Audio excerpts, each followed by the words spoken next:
It's late. The world is quiet. And yet your mind is louder than ever.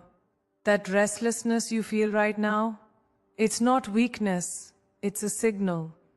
Stay with me until the end, because the final lessons will truly change how you see your future. There is a quiet pain that comes from believing you are late to your own life, from watching timelines scroll past you and wondering why everyone else seems to arrive while you are still waiting at the station. But I want you to pause with me here and hear this deeply. You are not late, you are becoming, and becoming is a process that cannot be rushed without losing its meaning. We live in a world obsessed with deadlines for success, invisible checklists that tell you who you should be by a certain age, what you should have achieved, how far along you should be compared to someone else's highlight reel.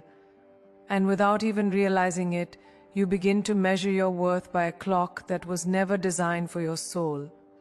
I have felt that pressure, the silent panic of asking, "Am I behind?" while smiling through achievements that didn't yet feel like home. But life doesn't move in straight lines, and growth doesn't respect artificial timelines. A river doesn't apologize for taking the long way around a mountain. It knows that depth is formed through patience, not speed. Some lives expand early and loudly, others deepen quietly before they rise, and neither is superior. They are simply different rhythms of becoming. Think about nature for a moment. Bamboo grows underground for years before it ever breaks the surface, and when it does, it grows faster than anything around it. Not because it was late, but because it was preparing. Human beings are no different. What looks like delay is often integration. What feels like stagnation is often unseen alignment. You are gathering experiences, failures, resilience, wisdom, the raw materials your future self will need to stand steady when the winds finally come. I've seen people reach the top too early and crumble because they hadn't yet built the inner architecture to hold what they gained. And I've seen others arrive later with calm confidence because they knew who they were when they got there. Timing is not about speed, it's about readiness. And readiness is something only life can teach you. Slowly, sometimes painfully, always purposefully. When you believe you're late, you start rushing decisions that require reflection, chasing opportunities that aren't aligned, saying yes out of fear instead of truth. But when you understand that you are becoming, something shifts. Urgency transforms into intention. You stop competing with ghosts. You stop forcing doors that aren't yours to open. You begin to trust that what is meant for you will not miss you, but it will meet you when you are able to hold it with grace. Becoming asks for humility because it requires admitting you don't know everything yet. It asks for faith because progress is often invisible while it's happening. And it asks for courage because staying committed to your own pace in a noisy world is one of the bravest things you can do. I want you to think about the moments that shaped you, the heartbreaks that taught you discernment, the detours that gave you perspective, the waiting seasons that strengthened your patience. None of that was wasted time. That was curriculum. That was preparation. That was life saying, not yet. But soon, and when it happens, you'll understand why it couldn't have happened before. And if you're in a season where nothing seems to be moving, where you're doing the work but not seeing the results, where doubt tries to convince you that you missed your chance, I need you to listen carefully. Becoming is rarely loud. It doesn't announce itself. It happens in quiet choices, in self-corrections no one applauds, in resilience you don't even realize you're building. You are learning how to stay, how to leave, how to begin again without bitterness. You are learning how to trust yourself. And that education is priceless. One day the pace will change. It always does. But when it does, you'll be grateful you didn't arrive empty, fragile, or unprepared. There is a spiritual intelligence to timing that the mind often resists, but the heart understands.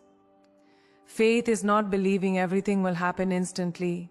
Faith is believing everything is happening intentionally. The universe does not rush masterpieces. It shapes them, it refines them, it waits until they are ready to meet the world without losing themselves in it. So if you feel behind, ask a different question. What am I learning right now that will matter later? Because the answer to that question is your power. And don't turn away yet. The lessons ahead are even more powerful, and if you stay with me, you'll see how this understanding of timing connects to discipline, self-trust, and the courage to move forward without apology. Many people give up in the becoming phase because it doesn't come with applause. They quit 5 minutes before the internal shift that changes everything. Don't make that mistake. This phase, this uncomfortable in-between, is where character is formed, where clarity matures, where purpose begins to crystallize. You are not waiting for life to begin. Life is shaping you right now. And when your moment arrives, because it will, you won't step into it feeling late. You'll step into it feeling ready. Stay until the end, because what comes next will show you how to honor your pace without losing your fire, and missing that might cost you more than you realize. Discipline is often mistaken for restriction, but in truth, it is one of the highest forms of self-love, because discipline is self-respect in motion. A quiet declaration that your future matters more than your momentary comfort. I learned this not through success, but through repetition. The unglamorous, unseen kind. Discipline doesn't arrive as a burst of motivation. It arrives as a choice you make again and again when motivation has left the room. It's choosing to show up when no one is clapping, when progress feels invisible, when doubt tells you that rest would be easier than effort. And yet, discipline is never about punishment. It's about devotion. It's the way you say to yourself, I believe in you enough to stay consistent. Think of discipline like tending a fire. Passion is the spark, bright, exciting, unpredictable. But discipline is the act of adding wood every day. Even when the flame looks small, even when no one is watching it burn. Without discipline, passion burns out. With discipline, it becomes warmth, light, longevity. I've watched people wait their entire lives for inspiration to strike, not realizing that inspiration often visits those already in motion. Discipline creates momentum, and momentum creates belief. Each small promise you keep to yourself rewires how you see your own worth. When you wake up early to work on something that matters, when you say no to distractions that don't align, when you practice patience instead of impulsiveness, you are not just building a skill, you are building trust with yourself. And self-trust is everything. Without it, confidence is fragile. With it, even failure becomes fuel. There were days when the work felt repetitive, exhausting, even pointless. Days when the results lagged behind the effort. But discipline taught me something sacred. Consistency is a form of faith.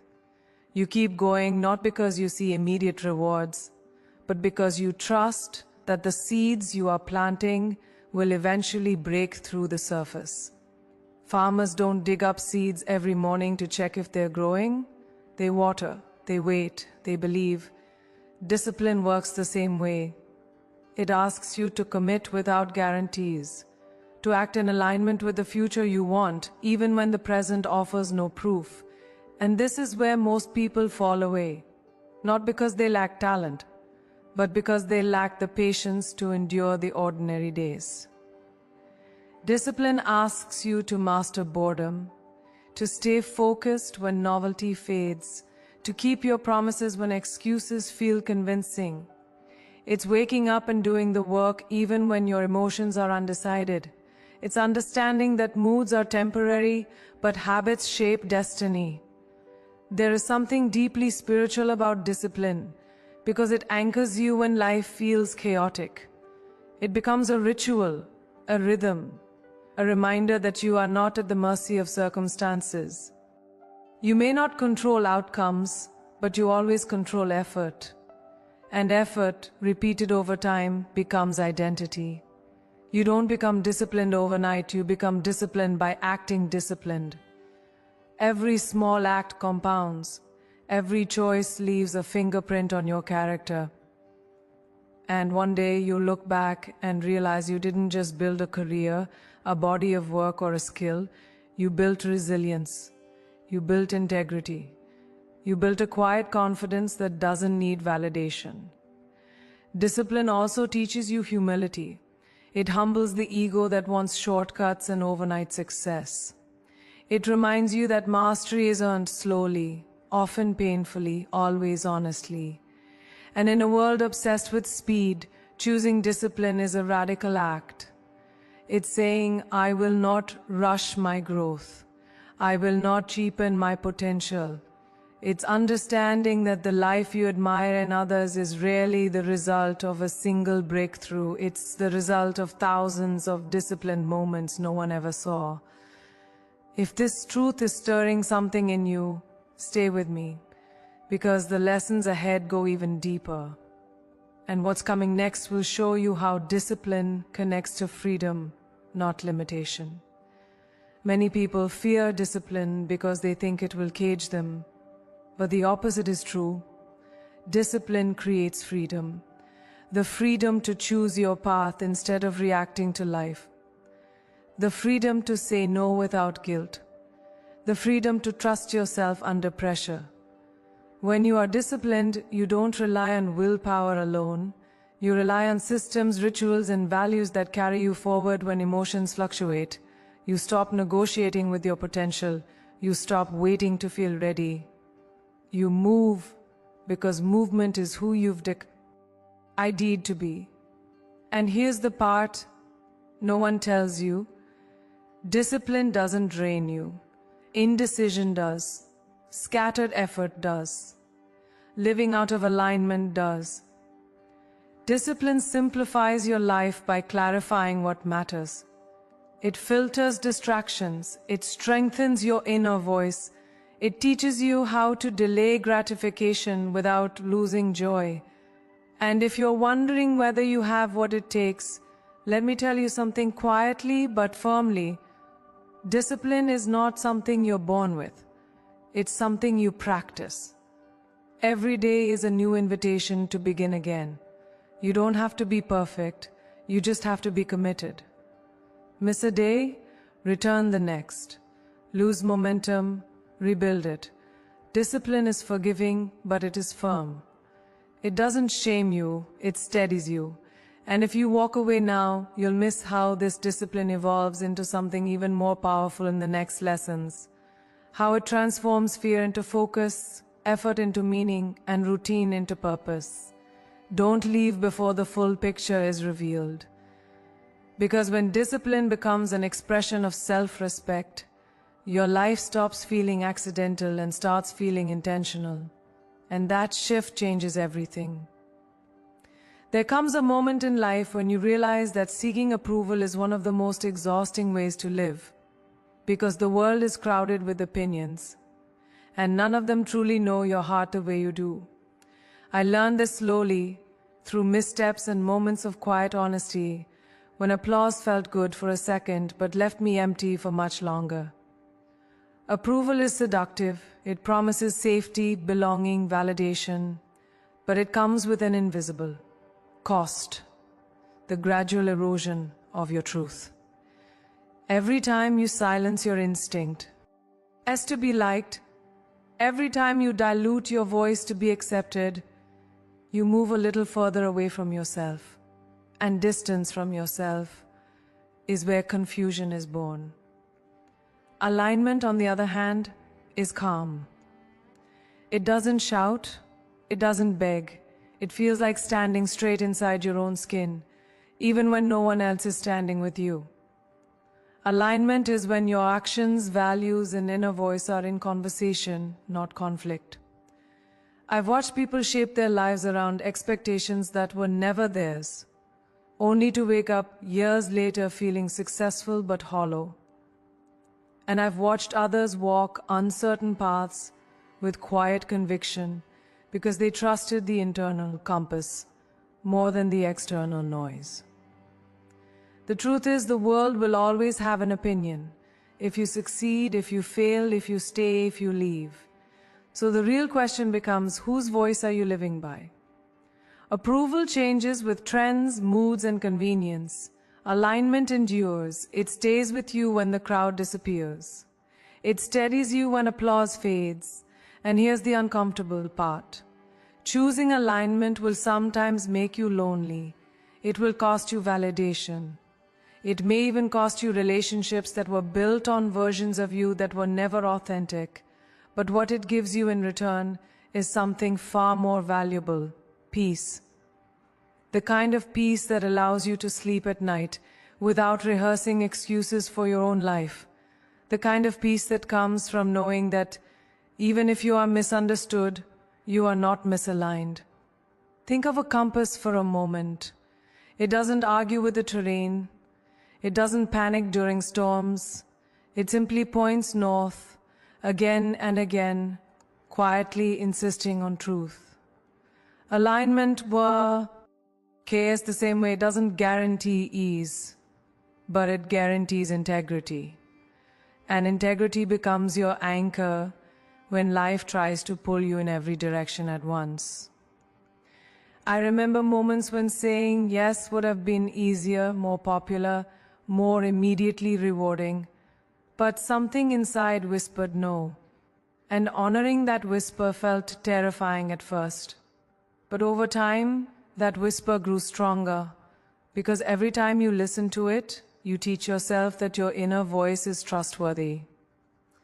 Self-trust is not built through perfection, it's built through honesty, through choosing what feels right over what looks right, through understanding that belonging to yourself is more important than belonging everywhere else. And if you're feeling the tension right now, the push and pull between who you are and who you're expected to be, that tension is not a problem. It's an invitation. It's asking you to clarify your values, to decide what you stand for before life decides for you. Alignment requires courage because it asks you to disappoint people who benefited from your silence. It asks you to be okay with being misunderstood while you are becoming understood by yourself. And that is a sacred trade. Spiritually, alignment is the practice of living in truth. It's the decision to stop outsourcing your worth. It's the humility to admit when something no longer fits, and the bravery to walk away even without a replacement plan. Many people wait for permission to live honestly, not realizing that permission never comes. It is taken. And if this reflection is stirring something in you, stay with me, because the lessons ahead are even more powerful. And what comes next will reveal how alignment protects you from burnout, resentment, and the quiet grief of an unlived life. When you live misaligned, your body knows, stress lingers, joy feels conditional, even success feels heavy. But when you live aligned, even challenges feel meaningful. You don't waste energy pretending. You don't fracture yourself to fit rooms that were never meant to hold you. Alignment doesn't mean life becomes easy. It means life becomes honest. And honesty creates resilience. It gives you the strength to stand alone without feeling abandoned, because you are rooted in something deeper than approval. And here's what most people don't realize until much later: the right people, the right opportunities, the right paths. They find you faster when you stop performing. When you stop chasing validation, you become magnetic to what actually belongs to you. The world responds differently to someone who knows who they are. And if you leave now, you'll miss how this alignment connects to gratitude, faith, and the deeper purpose unfolding in the final lessons. Don't step away before the transformation completes.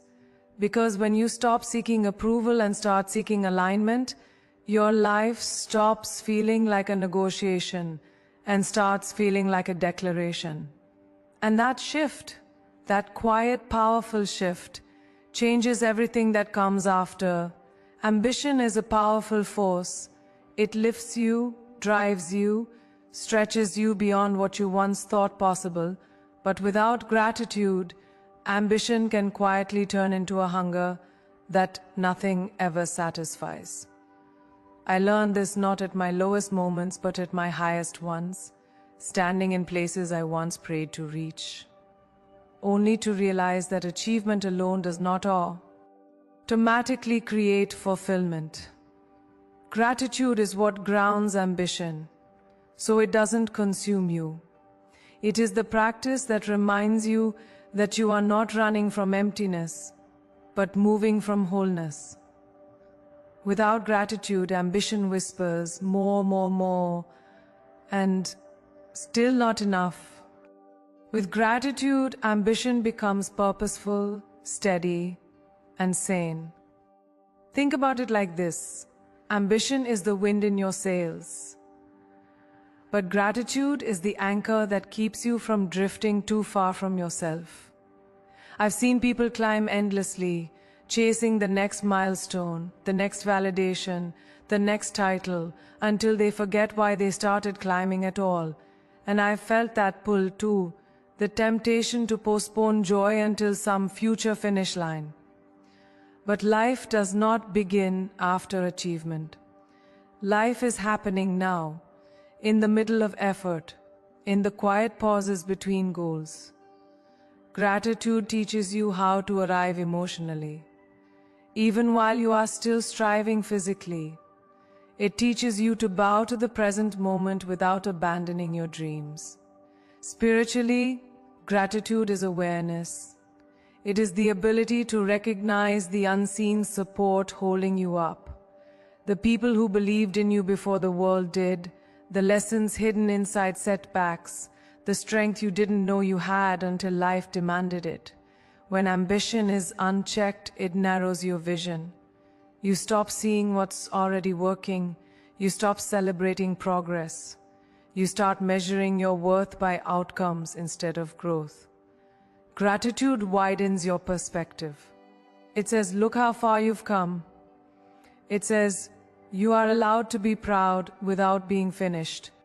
And this matters more than we realize. Because burnout doesn't come from working hard. It comes from working hard without meaning. Gratitude restores meaning. It reconnects effort to purpose. It reminds you why the work matters, who it serves, and who you are becoming through it. I remember moments of exhaustion when nothing external needed to change. The work was right, the path was right, but my internal lens was off. Gratitude recalibrated that lens. It softened the pressure. It transformed obligation into opportunity. It turned a have to into a get to. And that shift is everything. Gratitude doesn't lower your standards. It deepens your satisfaction. It doesn't make you complacent. It makes you resilient. Because when you can appreciate what you have while reaching for more, failure no longer devastates you and success no longer defines you. You become anchored, and an anchored person can go very far without losing themselves. There is also a humility in gratitude that ambition alone cannot teach. Gratitude reminds you that you didn't do this alone, that grace, timing, support, and chance all played a role. And that humility keeps your heart open. It keeps success from hardening you. It keeps comparison from poisoning you. When you are grateful, you stop resenting other people's journeys because you are too busy honoring your own. You stop rushing life because you are present enough to receive it. And here is something deeply important. Gratitude is not denial. It doesn't ask you to pretend everything is perfect. It asks you to acknowledge what is still good, even when things are incomplete. You can want more and still be thankful. You can be dissatisfied with stagnation and still grateful for growth. Gratitude holds both truth and hope at the same time. And if you're in a season where ambition feels heavy, where pressure is constant, where joy feels postponed, this lesson is for you. Pause long enough to notice what is already alive in your life. The breath in your lungs, the resilience in your spine, the fact that you are still trying. Gratitude returns you to yourself. And stay with me, because the lessons ahead are even more powerful. And what's coming next will show you how gratitude opens the door to faith, especially when certainty disappears. Many people quit not because they lack ambition, but because they lose gratitude along the way. They forget to nourish the spirit while feeding the goal. Don't make that mistake. Gratitude is not the end of the journey. It is the fuel that allows you to continue without becoming bitter, empty, or lost.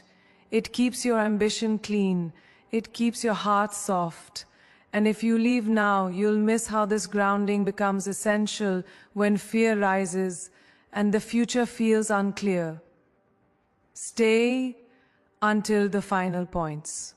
You'll regret missing how all of this comes together, because when gratitude walks beside ambition, your success stops feeling hollow and starts feeling like home.